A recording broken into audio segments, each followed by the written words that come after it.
Okay, so frequently when I have tried and tried to fix something and it still seems as bad or almost as bad, it turns out that either I've been using the wrong tool or I've been trying to fix the wrong part of the machine. So like for years and years, I had a specific place where I was supposed to put my keys all the time, when I was away from home and when I was home. And I never, ever, ever got the keys in that spot.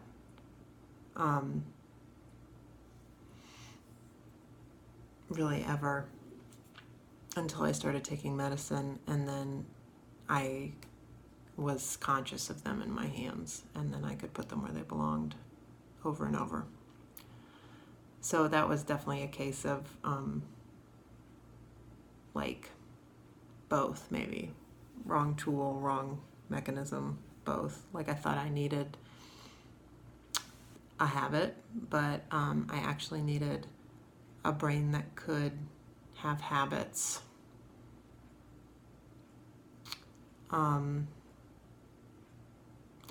But then on other things that are a little bit less chaotic, that I have made progress on when it comes to fixing the right mechanism. A lot of the time, like you're saying, I'm trying to tell myself, don't sweat the small stuff, and it's all small stuff. So you're trying to put those words into your brain in a place where they are not ordinarily, but it's almost probably more important to get the words out of that spot that are there, because I think there's probably no room for you to stick in don't sweat the small stuff and it's all small stuff, because there's already something living there that's like sort of hunkered down, and so you can't get this new voice to come in and drown out that old big voice with something different. It just doesn't work. So, but something that does work for me is to figure out like what the thing means. So I know that doesn't make sense, but so like all right, so if I want to use an example that's not your example, but then I don't know if I'll get too far afield and then you won't know at all what I'm talking about. So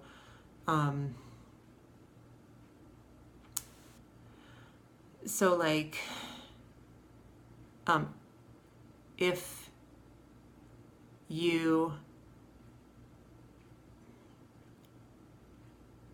spill something and you want to say, it's a little thing, I can clean it up, it's easy to replace, it's like all this like positive, accurate, rational talk on the subject, okay?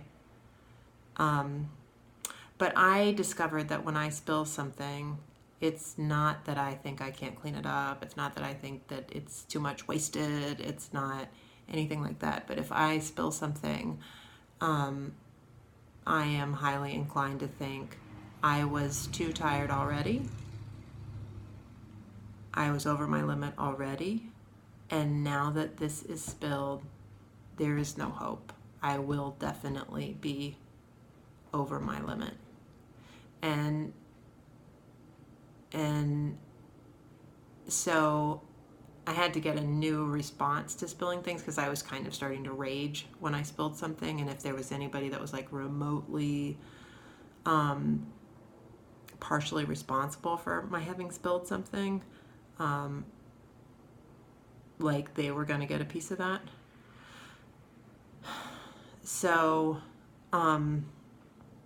so I had to start saying, I had to talk directly to the problem, because it's easy to think that you know what the real problem was. But when I spilled something, make some kind of mess like that,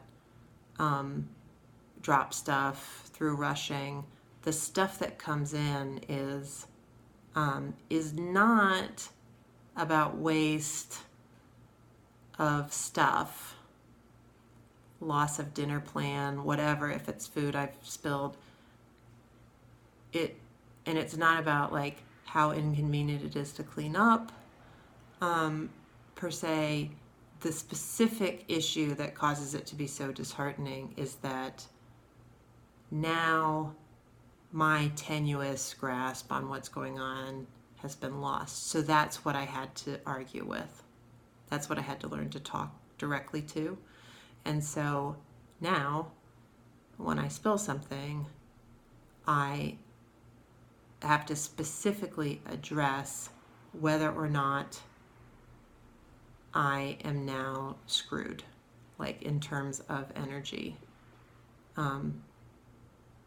And so now I have to say, hey, look at that mess. That is not what I was hoping for. I can choose whether or not to clean it up right now. I can get help with it. I can actually think of something else that I need to let go. But I can't allow myself to believe that I had such a hair's breadth schedule of possibility that this derails it. So like when I screw up and I have no time to fix the screw up, which is like, the fucking story of my life. I screwed up, there's no time to fix the screw up. The thing that rescues me is actually taking time. Going around a corner, and taking a really deep breath and saying, well, the only thing that will solve this problem is this paradoxical taking time and stopping thinking about it. So I think it's what would be called centering or getting grounded or something like that. But I'm not like having any kind of like airy self-talk per se, but I do now have like kind of, I know what the problem is. The problem is that I believe that I'm screwed. And as long as I believe that I am screwed, everything will continue to go totally haywire. But if I say to myself, yeah, you will be screwed if you keep pushing, but if instead you just try to wipe your mind, then it will rise to the surface what you have to do. And frequently it is to say I'm going to allow myself to cry. Like sometimes I'm on my way somewhere and I think, oh shit, you're going to get there soon. You better cry quick. And then I tell people about it. I tell people, on the way here, I realized I'd better cry. Just to like rinse my eyes out. Because I'm on the verge of tears all the time. Fucking up. But I keep trying to say, like, I'm really good at a lot of things that are really hard for other people. Really bad at a lot of things that are really easy for other people. But all of that goes to the side because I'm worthy of love, even if I suck at everything. Even if I suck at making money, and even if I suck at noticing other people's feelings, and even if I suck at being on time and keeping jobs, and even if I suck at speaking in a level, even manner to my children. I mean, even if I'm a bad daughter and a bad spouse and a bad parent and a bad friend, even if I'm actually actively terrible at all those things and, mess up my kids' teachers flow, and the administrators at their schools have extra work because of me, like weekly, sometimes daily. Even if all of that, literally, even if I am the most irritating, inconvenient, annoying, infuriating, and even hurtful person on my block, in my family, in my town, at my place of work, even if I am all of those things, I am still absolutely worthy of love.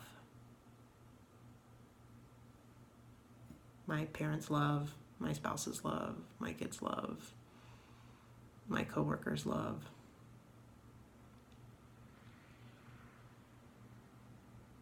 Like my own love.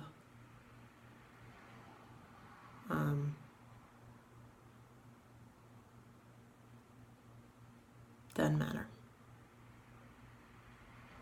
And obviously, you are too. So that's why I wanted to chat, is because I didn't want to try to type that.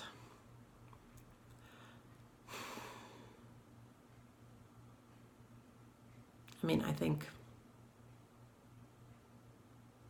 it's just absurd how easy it is to forget all the glory in you. I mean, easy for you to forget. It's not easy for me to forget, but